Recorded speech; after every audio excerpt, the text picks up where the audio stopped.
بسم الله الرحمن الرحيم. الحقيقة الإعلام في مصر غريب جدا، وإعلام الأهلي بإعلام مثير. تغييب الوعي مكمل ومفيش فايدة الحقيقة. حتى مع حدوث كوارث في الأهلي لسه مكملين في الكذب والتدليس.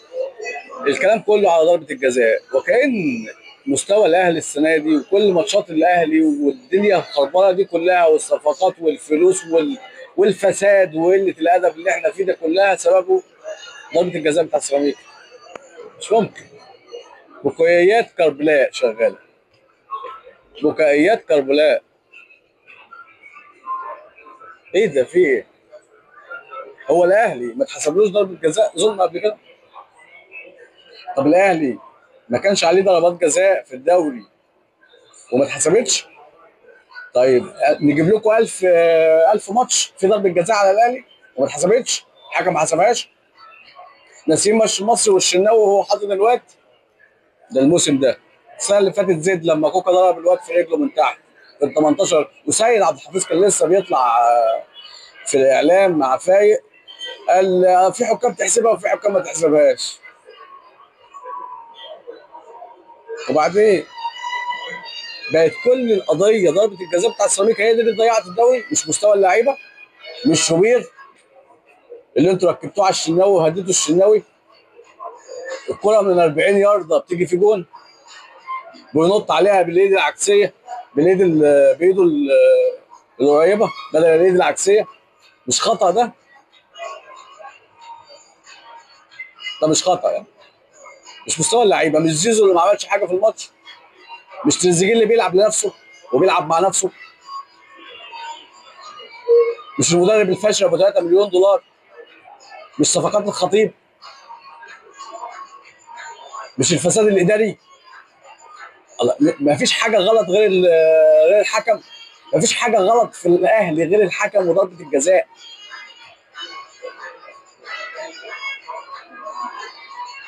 والناس طبعا خلاص يعني الدنيا كلها بتقول لها لينا ضربه جزاء. ايوه ليك ضربه جزاء، حضرتك ليك ضربه جزاء، والله ليك ضربه جزاء. ما حدش بيقول لك لا، ده الزملكاويه نفسهم طلعوا في الاعلام قال لك ليك ضربه جزاء. بس انت خليك صادق مع نفسك. كل واحد اهلاوي في مصر يبقى صادق مع نفسه. هو ده السبب في المستوى، هو ده السبب في التدهور. كان ليك ضربه جزاء وما اتحسبتش. طب كان عليك كام ضربه جزاء وما اتحسبتش؟ جمهور الاهلي هيفتكر كتير. جمهور الاهلي اي حد صادق مع نفسه هيفتكر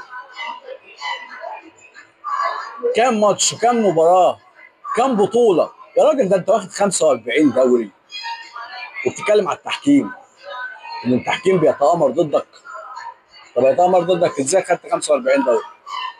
خدت 45 دوري ازاي لما الدوله ضدك والتحكيم ضدك واتحاد الكره ضدك؟ خدت 45 دوري ازاي؟ طب بتعامل ليه على الزمالك لما بيقول لك ان الدوري كل سنه بيبقى موجه للاهلي عشان جماهير الاهلي اكبر، وبيبقى موجه من التحكيم، وبتقول على ده فكره المؤامره والتضحيه والضحيه وعايش في دور الضحيه الزمالك؟ طب ما انت عايش اهو، عايش على ضربه جزاء، وانت كده مش عايش على ضربه جزاء. جمهور الاهلي في المدرجات، جمهور الاهلي في المدرجات في ماتش سيراميكا قال ايه؟ لعيبه وسخه يا اولاد الوسخه. صح ولا ايه؟ لعيبه عاله ومش رجاله. هتتكلموا عن الاخطاء، تتكلموا عن الاخطاء الحقيقيه، اخطاء الاداره. انا ما بحبش اقول الفاظ مش كويسه، بس يعني بتتكلموا عن الحقيقه. ما تعملوش شماعه. الشماعه كلها كذب في كذب، وتبغبغوا وتحاولوا تخيبوا وعي الناس. مليارات الجنيهات صرفت السنه دي، مليارات الجنيهات. والاهلي لو حط جون واثنين وثلاثه واربعه وما تحسبلوش ضربه الجزاء هيحصل ايه؟ كان حد هيتكلم؟ طب لو اتحسب ضربه الجزاء وضاعت كان هيبقى ايه الحل؟ مش وارد يعني. طب لو اتحسب ضربه الجزاء وجت وموكا جاب الانفراد بتاع محمد عبد الله اللي اداها له، مش كان هيطلع نتيجه 2-2؟ كان هيبقى ايه الحل؟ كان هيبقى ايه الكلام؟ كنت هتشيلوها لمين؟ كنت هتدوروا على حاجه صح؟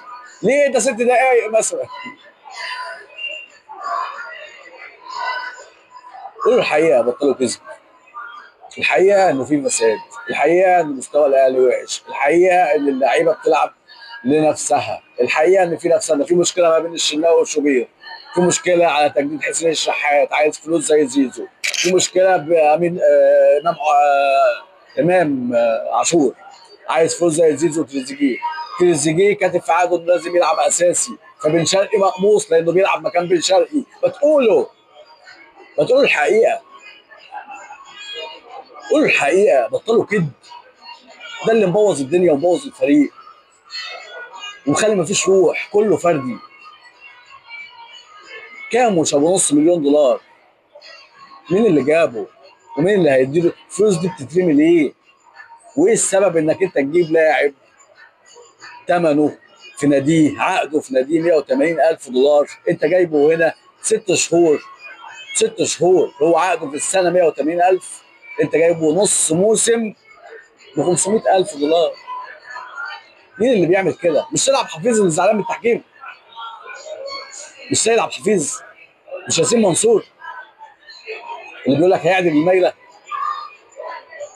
تتكلموا عن ده، ما تتكلموا على صراعات الاداره ما بين الخطيب وسيد وياسين منصور، ما تتكلموا عن ده، ما تتكلموش عن ده ليه؟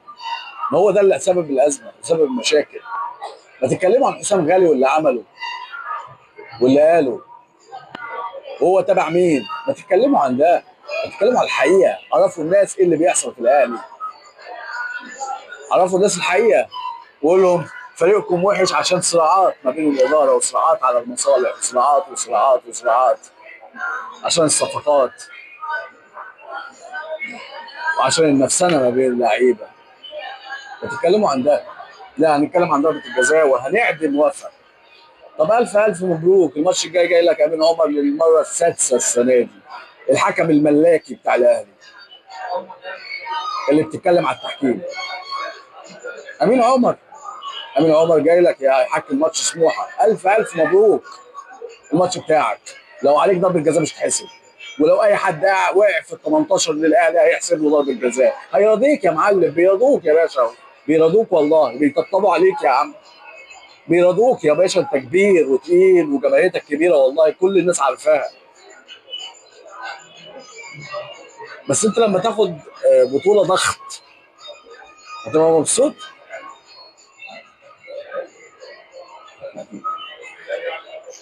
الف مبروك، هنقول لك الف مبروك والله. افيكم يرحمكم الله. شكرا جدا لك.